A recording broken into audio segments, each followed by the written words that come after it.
অহা 5 বছৰত আমি আৰু কিমান ল'ৰা ছোৱালীক চৰকাৰী চাকৰি দিব পাৰিম তাৰ পৰিকল্পনা মই ইতিমধ্যে আৰম্ভ কৰিছো। বিভিন্ন বিভাগৰ লগত কথা বতৰা পাতিছো যে অহা 5 বছৰত আমি 2 লাখতকৈও অধিক ল'ৰা ছোৱালীক চৰকাৰী চাকৰি দিব পাৰিম নে নোৱাৰিম। অৰ্থাৎ মোৰ লক্ষ্য যে অসমৰ নিবনুৱা যুৱক যুৱতীয়ে কেতিয়াও আশাহত হ'ব নালাগে। তেখেতসকলৰ আশাবোৰ পূৰ্ণ কৰাৰ বাবে আমি আমাৰ আকাংক্ষিত লক্ষ্য যি আমি সন্মুখত ৰাখিছিলো সেই পথেৰে আমি কাম কৰি গৈ থাকিম।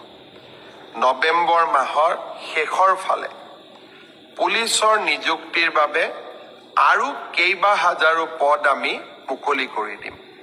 আজি যিসকলে পুলিচত চাকৰি মই অনুৰোধ কৰিম নৱেম্বৰত আপোনালোকে আকৌ আবেদন কৰিব যাতে আপোনালোকৰ আশাবিলাক আমি বাস্তৱত ৰূপায়ণ কৰিব পাৰোঁ। প্ৰাথমিক শিক্ষাৰো 5,000 পদৰ নিযুক্তিৰ প্ৰক্ৰিয়া সম্পূৰ্ণ হৈ যোৱাৰ লগে